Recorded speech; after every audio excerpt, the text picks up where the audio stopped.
Hello दोस्तों, नमस्कार। मेरा नाम अनूप मिश्रा है। आप सभी का आपके चैनल लर्न विथ हल्का में हार्दिक स्वागत एवं अभिनंदन है। आइए दोस्तों, शुरू करते हैं शिक्षा जगत से जुड़े हुए रोजगार और समाचार के बारे में। तो आज का पहला समाचार है प्रेषक अमित कुमार पुष्पक उप सचिव सेवा में सभी जिला शिक्षा पदाधिकारी महोदय बिहार।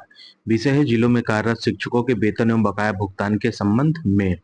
इसमें लिखा है कि उपयुक्त विषय कहना है कि वित्तीय वर्ष 2024-25 के अंतर्गत जिलों में कार्यरत सभी प्रकार के शिक्षकों के मार्च माह सहित बकाया वेतन का भुगतान नियमानुसार 1 सप्ताह के अंदर किया जाना सुनिश्चित किया जाए। उक्त पर सक्षम प्राधिकार का अनुमोदन प्राप्त है। ठीक है दोस्तों। अगला खबर है बिहार शिक्षा विभाग के एसीएस का सख्त फरमान, शिक्षकों की सैलरी लेट होने पर होगी कार्रवाई। जब तक शिक्षकों को वेतन नहीं मिलेगा तब तक शिक्षा विभाग के ऑफिस में काम करने वाले अधिकारियों और कर्मचारियों को वेतन नहीं दिया जाएगा। एसीएस शिक्षकों को तंग करने पर भी होगी कार्रवाई। एक शिक्षक के पत्र से दुखी हुई एसीएस, शिक्षक ने रिश्वतखोरी बदसलूकी का किया था जिक्र। ठीक है। अगला समाचार है 15,528 शिक्षकों की हुई पोस्टिंग। 15 से पहले करना होगा ज्वाइनिंग, यानी टीआरई 3 के तहत चयनित विद्यालय अध्यापकों के लिए स्कूल आवंटन की प्रक्रिया शनिवार को शुरू कर दी गई है। इसके तहत 14 जिलों में 15,528 शिक्षकों को शनिवार देर शाम पोस्टिंग की सूची शिक्षा विभाग की वेबसाइट पर जारी कर दी गई। इनमें बांका में 667, भोजपुर की 1178, अरवल के 289 और भागलपुर में 961, गोपालगंज में 1315, नवादा में 1386, नालंदा में 1465, शिवहर में 214, रोहतास में 1294, किशनगंज में 1184, कैमूर में 595, मुंगेर में 832, बेगूसराय में 1534, पूर्वी चंपारण में 2241 शिक्षक शामिल है टीआरई 3 में। 66,603 अभ्यर्थी पास हुए थे। काउंसलिंग के बाद 51,389 शिक्षकों को नियुक्ति पत्र मिला था।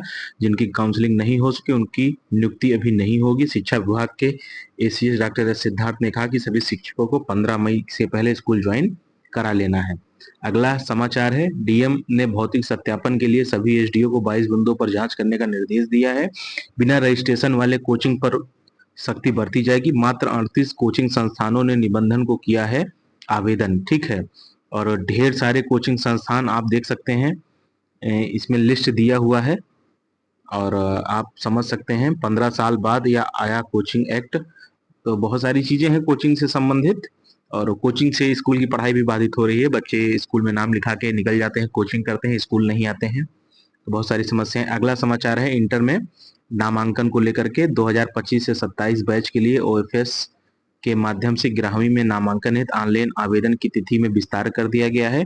इसमें बिहार विद्यालय परीक्षा समिति द्वारा online facilitation system for student OFSS के माध्यम से राज्य के उच्च माध्यमिक विद्यालयों में 11वीं कक्षा में नामांकन हेतु विद्यार्थियों को दिनांक 8/5/2025 तक अंतिम अवसर के तहत ऑनलाइन आवेदन करने का अवसर प्रदान किया गया। जो पहले 4 तारीख था उसको बढ़ाकर 8 तारीख कर दिया गया। 8 तारीख तक आप लोग अपना अपना करा सकते हैं। ठीक है। आइए दोस्तों, अगला समाचार की तरफ चलते हैं। अगला समाचार है राज्य के 14 जिलों में 15,528 शिक्षकों को स्कूल में तैनाती कर दी गई है और ये 15 मई तक हर हाल में स्कूल ज्वाइन कर लेंगे। इसकी सूचना मैंने आपको बता दी थी। ठीक है दोस्तों, इस प्रकार।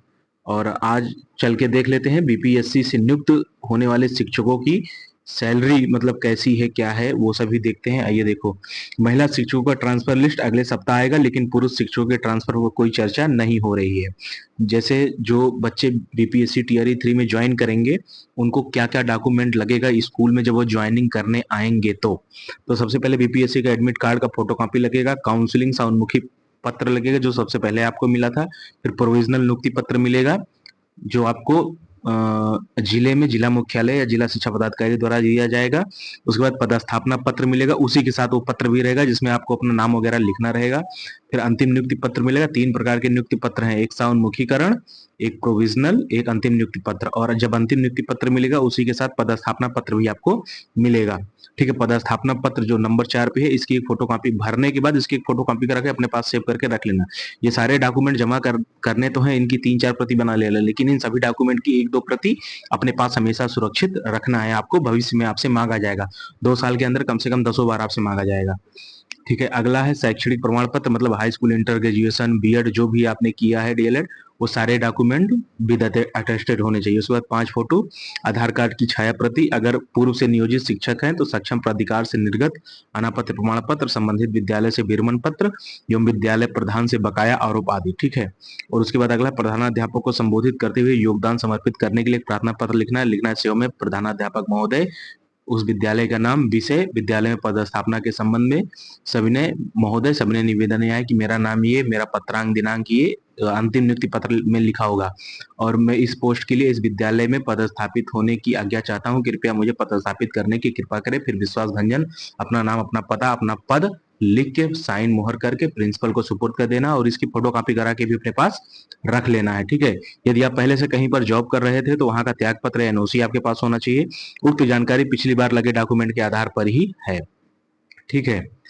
और आइए एक समाचार और देख लेते हैं। बीपीएससी टीआरई 3 को प्राथमिक में, मतलब 1 से 5 में, 6 से 8 में, 9 से 10 में, 11 से 12 में शिक्षकों को कितना कितना वेतन मिलेगा, तो आइए देख लेते हैं। अगर आप कक्षा 1 से 5 के टीचर हैं तो आपका बेसिक पे 25,000 रुपये बनेगा। और ग्रामीण क्षेत्र में डीए वैसे 5% है, लेकिन दिया अभी 4% जा रहा है, तो 4% के हिसाब से तो आपका 25,000 बेसिक पे हो गया। डीए 25,000 बेसिक पे के हिसाब से जो आपका महंगाई भत्ता है, रेंटिंग अलाउंस, वो आपको 50% ही मिलेगा। ठीक है। एचआरए आपका 4% रहेगा, बढ़ के 5 हो गया, लेकिन आपको 4 ही मिलेगा। बेसिक पे आपका 25,000 है, डीए आपको 50%, 53 गवर्नमेंट ने किया, लेकिन अभी हम लोग को 50 ही मिल रहा है। 50% के हिसाब से 1250, एचआरए 4% के हिसाब से 1,000 रुपए, मेडिकल 1,000 रुपए।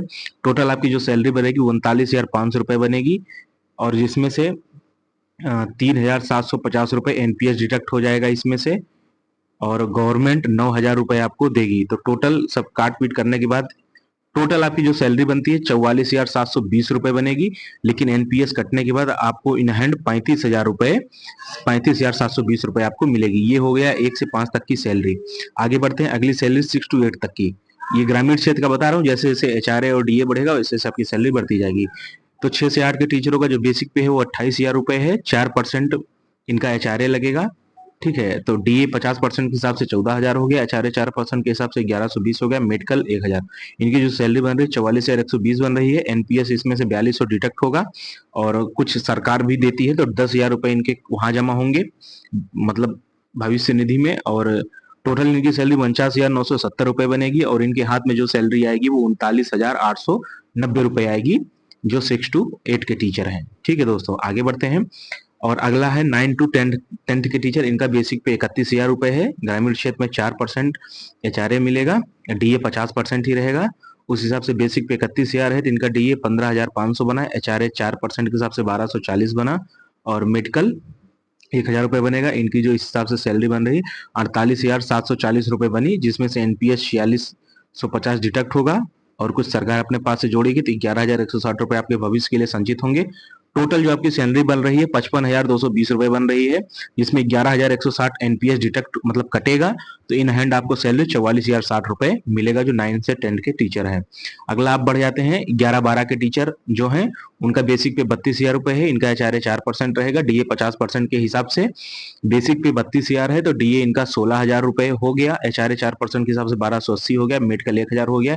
इनकी इस हिसाब से जो सैलरी बन रही है 50,280 बन रही है। एनपीएस इसमें से 4800 डिडक्ट होगा, सरकार 6,000 कुछ रुपए जोड़ेगी, तो इनका जो भविष्य निधि के लिए संचित होगा 11,520 रुपए भविष्य के लिए संचित होगा। और इनकी टोटल जो सैलरी बन रही है 55,970 रुपए बन रही है, जिसमें से 1,150 रुपए इनका जब कट जाएगा तो 45,450 रुपए इनकी सैलरी बैंक अकाउंट में आ जाएगी। ठीक है। इस प्रकार आप देख सकते हैं 1 से 5, 6 से 8, 9 से 10 में जो सैलरी डिडक्ट हुई है मैंने आप लोगों को बता दिया, और किस तरीके से आप लोगों को कौन कौन से डॉक्यूमेंट लेने हैं वो भी बता दिया। ठीक है, देख सकते हैं। और एक सूचना और है, रुक जाइए दोस्तों, बताते हैं। एक सूचना और है, कहाँ गया, हाँ,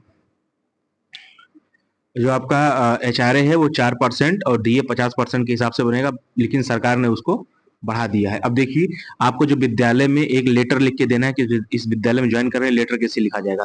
तो विद्यालय में योगदान के लिए अपने प्रधानाध्यापक या प्रधानाध्यापिका के नाम का एक फॉर्मेट है। सेवा में श्रीमान प्रधानाध्यापक महोदय या महोदया, विद्यालय का नाम, प्रखंड का नाम, जिला का नाम, और आपका विषय क्या है वो लिखना है। ठीक है। विद्यालय में 1 से 5, 6 या जिस भी कक्षा में आप स्थापित होना चाहते हैं उसका डिटेल लिखना। शिक्षक पद पर योगदान के संबंध में वहां से सबने निवेदन यह है कि मेरा चयन बिहार राज्य विद्यालय अध्यापक नियुक्ति हस्तांतरण ये सेवा शर्त लिखने वाली इतना लिखने के बाद 9 के आलोक में इतना इतना लिखने के बाद यहाँ पत्रांक 22/4 लिखना। दिनांक जिस डेट में आपको वो मिला है ज्वाइनिंग लेटर वो डेट यहाँ डाल देना, विद्यालय का नाम डाल देना, क्लास डाल देना के पद पर चयन हुआ है। उक्त आदेश के आलोक में आप दिनांक जिस तारीख को आप ज्वाइन करें वो दिनांक पूर्वाहन है। 12 बजे से पहले तो पूर्वाहन और 12 बजे के बाद तो अपहरण। तो मतलब जैसे मान लीजिए आप 17 तारीख को ज्वाइन कर रहे हैं, जानकारी के लिए बता रहा हूँ, 17 तारीख में 12 बजे पहले ज्वाइन करते हैं तो आपका ऑनलाइन डेट 17 तारीख ही चलेगा। लेकिन 17 तारीख को आप 12 बजे के बाद ज्वाइन करते हैं तो आपका ऑनलाइन डेट 18 तारीख चढ़ेगा, लेकिन आपको कागज में 17 तारीख ही दिखाना है। ठीक है, इस प्रकार आप लिख सकते हैं आवेदन। उसके बाद लिखिए श्रीमान से निवेदन है कि मुझे योगदान की स्वीकृति प्रदान करने के लिए, इसके लिए श्रीमान का सदा आभारी रहूंगा। आपका विश्वास भंजन इधर लिखना है दाएं हाथ की तरफ, नाम, मोबाइल नंबर, हस्ताक्षर और पता और अपना साइन कर देना है। और उसके बाद जब प्रिंसिपल भी साइन कर दे इसका फोटो कॉपी एक अपने पास करके रख लेना है। ठीक है दोस्तों, और आप देख सकते हैं ये है पदस्थापना पत्र जो आपको मिलेगा। ठीक है, इसमें सब कुछ लिखा हुआ है, पत्रांक, दिनांक वगैरह ये। ठीक है, ये ऊपर लिखा है पत्रांक कितना, दिनांक कितना, ये से 11 12 में तो जो नंबर है सब कुछ आपको डालना है। इसी तरीके से ये मिलेगा। ठीक है, तो मैंने आप लोग को सब कुछ दिखा दिया। मेरे द्वारा दी गई जानकारी से अगर आपको थोड़ा सा भी लाभ हुआ हो, सही और सटीक इन्फॉर्मेशन अगर आप तक पहुंची हो तो आप भी मेरा सपोर्ट करें और चैनल को ज्यादा से ज्यादा सब्सक्राइब करें, ज्यादा से ज्यादा शिक्षक साथियों से साझा करें जिससे सही और इन्फॉर्मेटिव जानकारी आप लोगों तक पहुंच सके। दोस्तों, अपने से छोटों को प्यार करें, बड़ों का सम्मान करें, अपना व्यक्तित्व इस प्रकार विकसित करें कि महिलाएं समाज में सुरक्षित, सम्मानित और सहज महसूस करें। जय हिंद, जय भारत, जय बिहार, जय श्री राम। दोस्तों, चैनल को ज्यादा से ज्यादा सब्सक्राइब करें और शिक्षक साथियों से सब्सक्राइब कराएं।